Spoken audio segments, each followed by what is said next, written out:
గాంధీ గారు, మరి తమిళనాడు రిజల్ట్ వచ్చిన తర్వాత ఆంధ్రప్రదేశ్లో కూడా రాజకీయాలు వేడెక్కాయని చెప్పవచ్చు.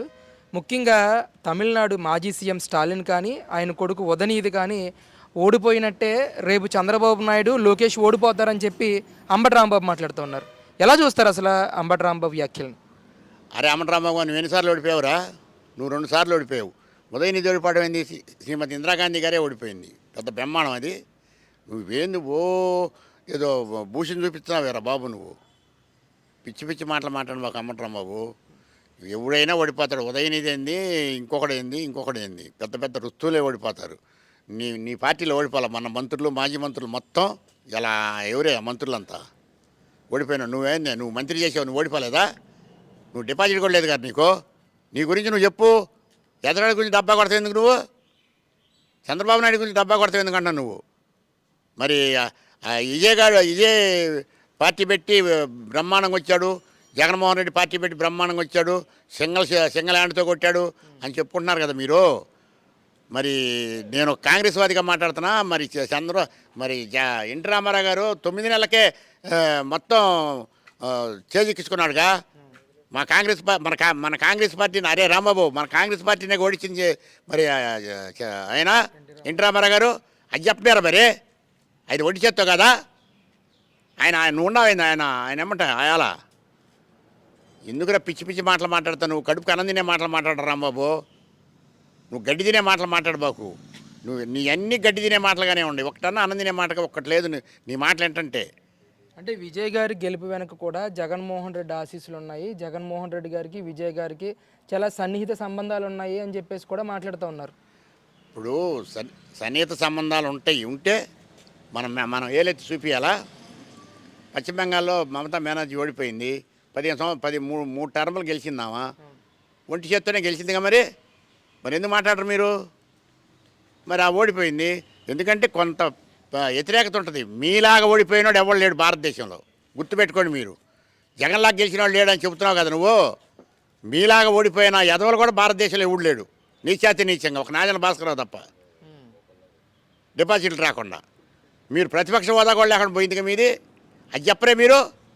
ఎవరిదో డబ్బా కొడతారు ఎందుకు? మీ డబ్బా మీరు కొట్టడం మంగళ. తర్వాత ఎదుట డబ్బా కొడదాం.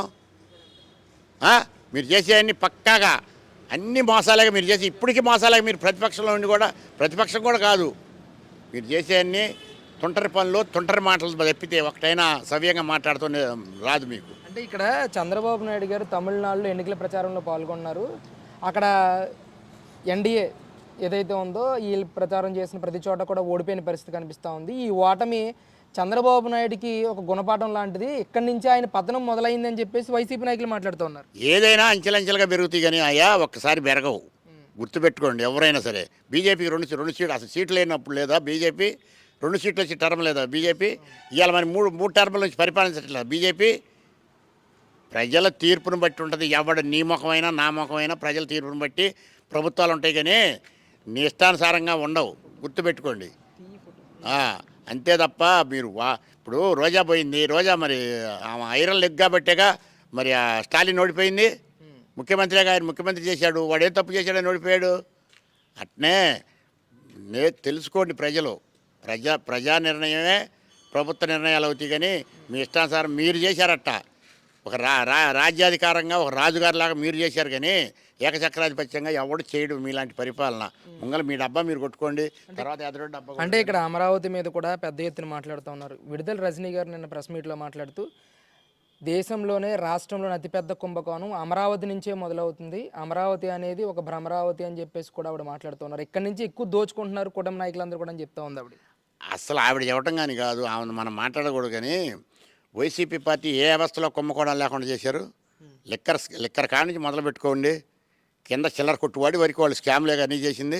కాదని ఎవడని ఉంటే రమ్మను, కనకదురం గట్టుకాడికి రమ్మనమానండి, మాట్లాడదాం గట్టు మీద కూర్చొని. వాడు ఎవడో రమ్మనమానండి. ఏ మినిస్టర్ అయినా సరే, ఏ వ్యవస్థ అయినా సరే కుంభకోణాలు లేకుండా వైసీపీ పార్టీలో ఎవడైనా పరిపాలన చేశారు 5 సంవత్సరాలు. ఎక్కడ జరిగే ఎంపీ జరిగే కుంభకోణం ఎంపీలు చేశారు, మినిస్టర్లు చేసే కుంభకోణాలు మినిస్టర్లు చేశారు, సామాన్య కార్యకర్త చేసే కుంభకోణం కార్యకర్త చేశాడు, జిల్లా స్థాయి నాయకులు చేశారు, మండల స్థాయి నాయకులు చేశారు, గ్రామ స్థాయి నాయకులు చేశారు. అసలు వైసీపీలో ఎక్కడ ఏమీ లేదు. ఎక్కడ అరాచకం చేయకుండా వాళ్ళు 5 సంవత్సరాలు పరిపాలించారు. అందుకనే వాళ్ళకి 152 నుంచి 11 సీట్లు పడేసి ఆ బంగాళాఖాతంలో వేశారు ప్రజలు. నేను ఒక్కడినైతే గెలుస్తారా, నేను ఒక్కడిని అయిపోతే ఓడిపోతారా? ఏదైనా అంతే. మరి ఇక్కడ అమరావతిలో నిర్మాణాల కన్నా చంద్రబాబు నాయుడు ఇల్లే త్వరగా కంప్లీట్ చేసుకుంటా ఉన్నారు. ఇక్కడ అమరావతి మొత్తం కూడా నిర్మాణాలన్నీ ఏ దశలో ఉన్నాయి ఆ దశలోనే ఉండిపోయినాయి. కానీ చంద్రబాబు నాయుడు విలాసవంతమైన ప్యాలెస్ మాత్రం అంచెలంచెలుగా ముందుకెళ్ళిపోతా ఉందని చెప్పేసి మాట్లాడుతూ ఉన్నారు. వాళ్ళ బొంద మాట్లాడతారు, వాళ్ళ బొంద, వాళ్ళ బొనికలు. అస్సలు ఏదైనా సరే ఆయన స్వతహాగా కొనుక్కున్నాడు. నేను ఒక కాంగ్రెస్ వాదిగా చెబుతున్నా, కొన్నది కూడా మా కజిన్ వాళ్ళ దేశస్థలం. ఆ సొంత క్యాష్ పెట్టుకొని కొనుక్కొని ఆయన సొంతగా ఇల్లు కట్టుకున్నాడు చంద్రబాబు నాయుడు. అంతే తప్ప నువ్వు ఎవడెవడి దగ్గర కాజేసింది కూడా చెబుతాను నేను. తాడేపల్లి ప్యాలెస్ స్థలం చెప్పమంటావా జగన్మోహన్ రెడ్డి? అది నీ నైజం, ఎవరి నైజం వాళ్ళది. ఆయన స్వతహాగా ఆయన సొంత డబ్బులు పెట్టుకొని కట్టుకుంటున్నాడు. మరి ఆయాలయం ఇల్లు లేదు. చంద్రబాబు నాయుడు హైదరాబాద్లో ఉంటున్నాడు, ఇక్కడ పరిపాలన ఏం చేస్తాడని ఆయాలు ఏడిచారు. వీళ్ళు ఇల్లు కట్టుకుంటాను నేను ఎడుతున్నారు.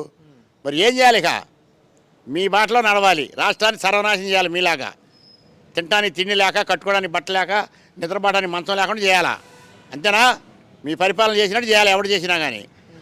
అందుకనే చంద్రబాబు నాయుడు గారికి ఓట్లు వేసుకొని 164 సీట్లు గెలిపించుకున్నారు కూటమి ప్రభుత్వం. మనకి సిగ్గుండాలి చెప్పాలంటే. మా పార్టీకి కూడా డిపాజిట్ లేకుండా పోయింది ఇక్కడ.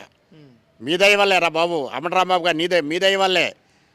నువ్వైనా ఎవడైనా కానీ మరి అందరూ కాంగ్రెస్ పార్టీలో సంపాదించుకున్నారు. కాంగ్రెస్ పార్టీని కాళ్ళు వచ్చారు, మడుగులు వచ్చారు. కాంగ్రెస్ పార్టీలో మంత్రి పదవులు చేశారు, కాంగ్రెస్ పార్టీలో ఎమ్మెల్యేలు చేశారు. పార్టీని నిట్టనిలోనే మోసం చేసింది మీరు. మీ మోసాలతోటే కాంగ్రెస్ పార్టీ పతనం అయిపోయింది ఎక్కడైనా సరే, మీ నాయకుల వల్లనే. అంతేగాని పార్టీ ద్రోహం చేయాలి, ఏ నాయకుడికి ద్రోహం చేయాలి కాంగ్రెస్ పార్టీ. గుర్తుపెట్టుకో. అట్నే ఇలా చంద్రబాబు నాయుడు ఎక్కుతున్నారు మీరు. చంద్రబాబు నాయుడు కూడా ఒకప్పుడు మన కాంగ్రెస్ పార్టీలోనేగా మరి మంత్రి పదవి చేసింది కాదా? మరి అందరూ కాంగ్రెస్ పార్టీని ప్రతి వాడు ఎన్నిపోటే పడిచాడు, ప్రతి నాయకుడు ఎన్నిపోటే పడిచాడు. వాడి పేరేది మొన్న లాస్ట్లో ఉమ్మడి రాష్ట్రంలో ముఖ్యమంత్రి చేశాడు వాడు కిరణ్ కుమార్ రెడ్డి. కిరణ్ కుమార్ రెడ్డి ఏం చేశాడు? వాడికి ఏం ద్రోహం చేసిందని కిరణ్ కుమార్ రెడ్డి పార్టీలోంచి పోయాడు. నీకేం ద్రోహం జరిగిందని జగన్మోహన్ రెడ్డి అంటే నీకు ఆయాలు ఇస్తే దోసుకు తినేవాడు, ఇట్టే రాష్ట్రాన్ని దోసుకు తినేవాడు. అంతేగా ప్రతి వాడు కాంగ్రెస్ని అడ్డం పెట్టుకోవటం, ఏదోటి చేయటం, 4 డబ్బులు వెనకేసుకోవటం, పెద్ద మగవాళ్ళలాగా పోవటం, ఓ పార్టీ పెడతాం, మాయ మాటలు చెప్పడం జనానికి, బెబ్బేలు పెడతాం, ఏదోటి చేయటం. ఇప్పుడు అందుకనే ఎంతమంది ఎన్ని పార్టీలు పత్రమైనాయి ఆంధ్ర రాష్ట్రంలోనే అవలేదా? మీరు చెట్టు పేరు చెప్పి కాయలు అమ్ముకునేవాళ్ళు. మీరు రాజశేఖర రెడ్డి గారు లేనిది, మీరు రాజశేఖర రెడ్డి గారి పేరు చెప్పండి, ఒక కడుగు ముగలకేయండి మీరు. ఎవడండి మీ బతుకులేని తెలిస్తే మేము చెబుతాం. మేము నెహ్రూ గారి పేరు చెబుతాం, ఇందిరాగాంధీ గారి పేరు చెబుతాం, రాజీవ్ గాంధీ గారి పేరు చెబుతాం. మేము ఎప్పుడు ఒకలాగానే ఉంటాం. మీలాగా దద్దమ్మలాగా మేము సోనియా గాంధీని తలదండి వచ్చాం, కేంద్ర గవర్నమెంట్ గడగడలాడిచ్చాం. ఏంది మీ బొంద మీరు ఆడిచ్చేది? ప్రజలు ఓట్లు ఎత్తే ఆడతారు, ఎవడు ఆడిచ్చినా ఆడినా. నా వల్ల నీ వల్ల అయిద్దంట జగన్మోహన్ రెడ్డి, లేదా అంబటరాంబాబు గారి వల్ల అయిద్దా, లేదా కొడాల నానిగాడి వల్ల అయిద్దా? ఇలా ఏడు కొడాల నానిగాడు మాట్లాడి ఎక్కడ మాట్లాడేమంట? ఎవడు ఏం చేసుకుంటాడో వాడు తలాపిన పెరుగుతూ ఉంటుంది బొచ్చా. గుర్తుపెట్టుకోండి. మీరు చేసిన పాపాలు ఏడికి బావు, తరాలు పోతాయి. గుర్తుపెట్టుకోండి. ఎవరినైనా అన్యాయం చేస్తే మన తరాలు పోతాయి. మనం ఎందుకు పనికిరాం. అంతే తప్ప దేనికి సంపాదించినా మనం పిల్లల కోసమేగా. ఆ పిల్లల భవిష్యత్తు ఉండదురా బాబు, పిల్లల భవిష్యత్తు ఉండదు మనం ఎంత సంపాదించినా. అర్థమైందా మీకు? కష్టపడించిన సొమ్మే ఉంటలేడా? దురాఘాతంగా వాడి పొట్ట ఈడి పొట్ట కొడితే మన దగ్గర ఉంటాయా?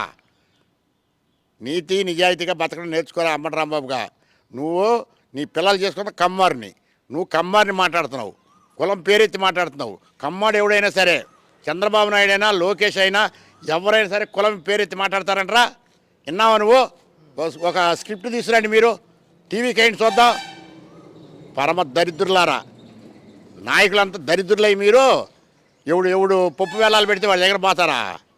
అదే నైజం. రాజకీయం అంటే ఏందనుకున్నా, సావో బతుకు ఒక పార్టీలోనే ఉండాలి, ఒక మాటే మాట్లాడాలి. అంతే తప్ప గంటకు ఒక పార్టీ, పూటకు ఒక పార్టీ, ఏ పార్టీ అధికారంలో ఉంటే ఆ పార్టీలో పోవటం మీ నాయకులు నైజం అదే. అందుకే తుక్కుగా ఓడారు రా బాబు. సిగ్గు తెచ్చుకోండి ఎక్కడైనా.